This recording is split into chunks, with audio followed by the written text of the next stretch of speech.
কেন্দ্রীয় শিক্ষামন্ত্রীর ইস্তফার দাবিতে রায়গঞ্জে আন্দোলনের জেরে ছাত্র সমূহের জয়।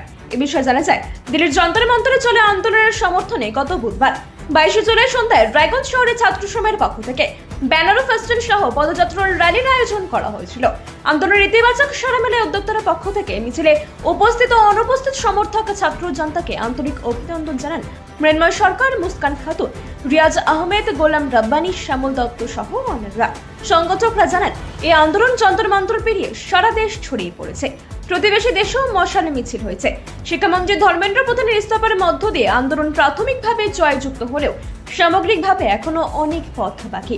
তাদের দাবি, 2016 সালে এনটিএ প্রতিষ্ঠার পর 2026 সাল পর্যন্ত রিক্রুটমেন্টের পরীক্ষার 152 বার পেপার লিক হয়েছে। তাই সমস্ত পরীক্ষা সরকারিভাবে দুর্নীতিমুক্ত ও স্বচ্ছভাবে পরিচালনা করতে হবে। বেসরকারি সংস্থার হাতে পরীক্ষা থাকলে দুর্নীতি বন্ধ হবে না বলেও তারা জানান। আগামী দিনের লড়াইয়ে সর্বস্তরের ছাত্র জনতার পাশে থাকার আহ্বান জানিয়েছেন রায়গঞ্জের ছাত্র সংঘ। এ প্রসঙ্গে আন্দোলনকারী ছাত্রী মুস্কান খাতুন কি বলেন শুনবো। নমস্কার, আমি মুস্কান খাতুন। আমরা রায়গঞ্জে 22 জুলাই 2026-এ একটা আন্দোলন করেছিলাম। এটি আমাদের সফল হয়েছে এবং অনেক স্টুডেন্ট এসেছিলেন। শুধু স্টুডেন্ট নয়, টিচাররাও ছিলেন, ডক্টররাও ছিলেন। তাদেরকে অনেক ভালোবাসা, আপনারা আমাদের পাশে এসে দাঁড়িয়েছিলেন এবং অনেক স্টুডেন্টরাও এসেছিলেন, তাদেরকেও অনেক ভালোবাসা ও শুভেচ্ছা। যারা আসতে পারেননি বা যারা আমাদেরকে সমর্থন করেছিলেন বা পাশে থেকেছিলেন, তাদেরকে অনেক ভালোবাসা নেবেন আমার তরফ থেকে। ছাত্র সংঘের এ প্রসঙ্গে আইনজীবী এমটি আসিফ ইকবাল তিনি কি বলেন শুনবো। নিট কেলেঙ্কারি নিয়ে সারা দেশ জুড়ে যে আন্দোলন চলছে, সেই আন্দোলনে আমাদের সর্বত্র সর্বভারত থেকে যতজন পেরেছে, ফিজিক্যালি হোক বা ভায়া সোশ্যাল মিডিয়া হোক, প্রত্যেকে সমর্থন করেছে।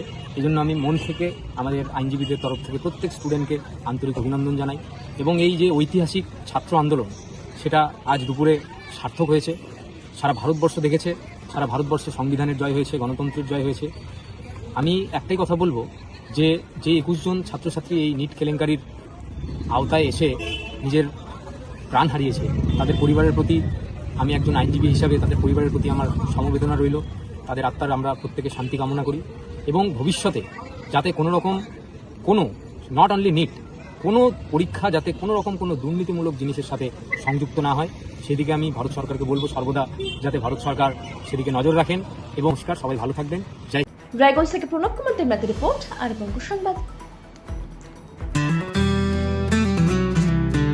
গ্রসারি থেকে কসমেটিক্স,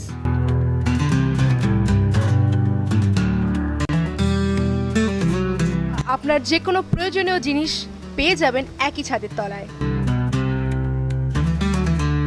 আমাদের ঠিকানা LIC মোড়, রায়গঞ্জ, উত্তর দিনাজপুর।